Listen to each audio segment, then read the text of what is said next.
Bonjour, et si vous nous rejoignez, bienvenue sur Radio Santé. Chers auditeurs, nous sommes en présence du docteur Martin, médecin à l'établissement français du sang de Loire-Atlantique à Nantes. Bonjour docteur. Bonjour. Vous travaillez donc spécialement pour les dons du sang comme un certain nombre de médecins en France. En effet, nous possédons 400 lieux de collecte, dont 6 centres fixes. Oui, les nombreuses collectes permettent de soigner 1 million de patients chaque année grâce à 3 millions de dons en France. Pourtant, les besoins sont encore énormes. Ces dons sont-ils tous destinés aux urgences? En réalité, nous pouvons définir 3 catégories de besoins. Tout d'abord, il y a les besoins chroniques. Par exemple, certains patients souffrent régulièrement de déficit immunitaire. Ce déficit peut être soigné en créant des médicaments grâce à des dérivés du sang. Puis, il y a des besoins occasionnels. Par exemple, si quelqu'un a un cancer, s'il a atteint des cellules sanguines, il nécessitera un don de sang. Enfin, on a les urgences comme un accident de voiture ou une femme qui perd beaucoup de sang pendant son accouchement. Ces personnes sont dépendantes du don de sang. Les besoins chroniques nécessitent des transfusions régulières pour certaines maladies, par exemple la drépanocytose. Aujourd'hui, nous avons le plaisir d'accueillir Marie, une jeune femme qui souffre de cette maladie. Bonjour Marie. Bonjour, comme vous l'avez dit, je suis atteinte de la drépanocytose depuis mon enfance. C'est une maladie génétique de l'hémoglobine. Elle affecte donc mes globules rouges et m'empêche d'avoir un mode de vie normal. Mes globules rouges prennent ainsi une forme de faucille et ne peuvent transporter normalement l'oxygène, ce qui entraîne de nombreuses manifestations douloureuses. Par exemple, je souffre d'anémie et j'ai donc souvent des vertiges et des épisodes de fortes douleurs abdominales.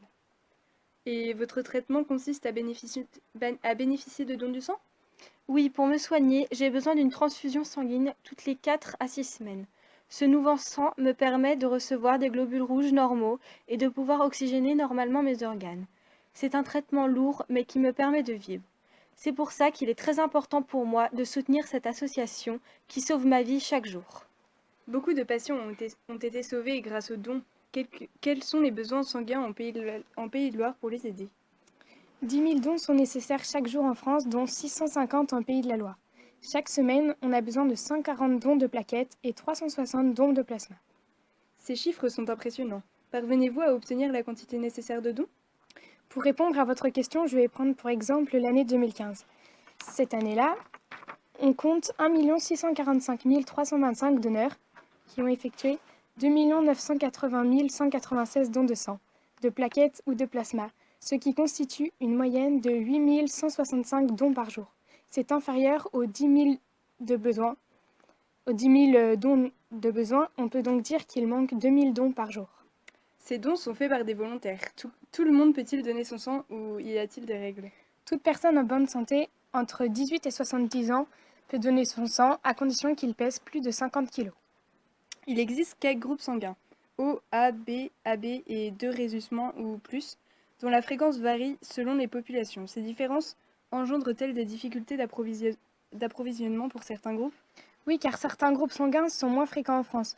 Par exemple, 36% des Français sont O+, contre 1% de AB-. Certains sangs étant plus rares, ils sont plus difficiles à transfuser. Pourtant, il existe des dons universels, des sangs universels. Pouvez-vous nous expliquer? En effet, nous recherchons les groupes O- pour leur MSI universel. Ceci permet de transfuser en urgence des patients dont on ne connaît pas encore leur groupe sanguin. Cependant, les O- constituent seulement 6% de la population française. De même, il existe des plasmas universels, le groupe AB+, eux-mêmes ne constituent que 3% de la population française. Et le sang est-il facile à conserver?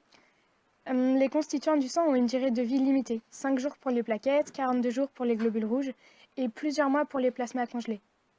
Du prélèvement sanguin à la transfusion, la poche de sang subit 5 étapes pour la sécurité des patients. Expliquez-nous. Après le prélèvement, on obtient une poche de sang et des échantillons.